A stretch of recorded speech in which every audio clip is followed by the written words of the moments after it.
If you've ever locked up your shop at night and walked home feeling completely sure no one was inside, don't skip this story, because what happened to me was disturbing for one simple reason.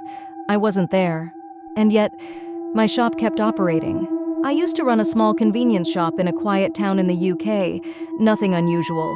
Snacks, cigarettes, mobile top-ups. I worked alone, so my routine never changed. 10 p.m., lights off. Cash register closed, door locked. I was always careful. That's why what started happening didn't make sense. One morning, I opened the cash register and noticed 38 pounds extra. At first, I felt annoyed, then confused.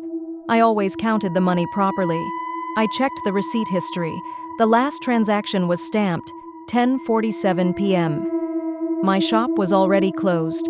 That evening, a woman came in and smiled. She said, "You looked really tired last night." I told her, "I wasn't here last night." Her smile faded. She replied, "You asked me if I lived alone." My body went cold. I never ask customers that. That night, I checked the CCTV. At 10:02 p.m., I locked the door and walked out of frame. At 10:41 p.m., the cash register turned on by itself. I heard the scanner beep. Items were being scanned. The door never opened. No one entered. Yet everything was handled slowly and carefully, exactly the way I work.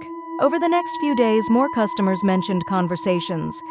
Someone said, "You told me nights are quieter." Another said, "You complained that daytime customers are loud." Those were things I only ever thought to myself. I called the landlord. He stayed silent for a moment. Then he said quietly, "The previous owner had the same issue." I asked, "What did he do?" He replied, "One night he locked the shop and never came back."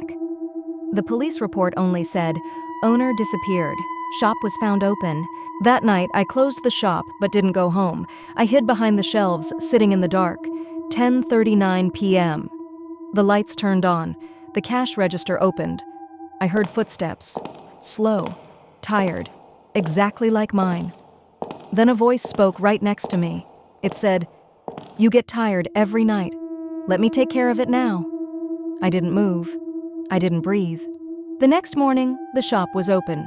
The cash was perfectly balanced. On the counter, there was a small slip of paper. It read, "Your work here is done."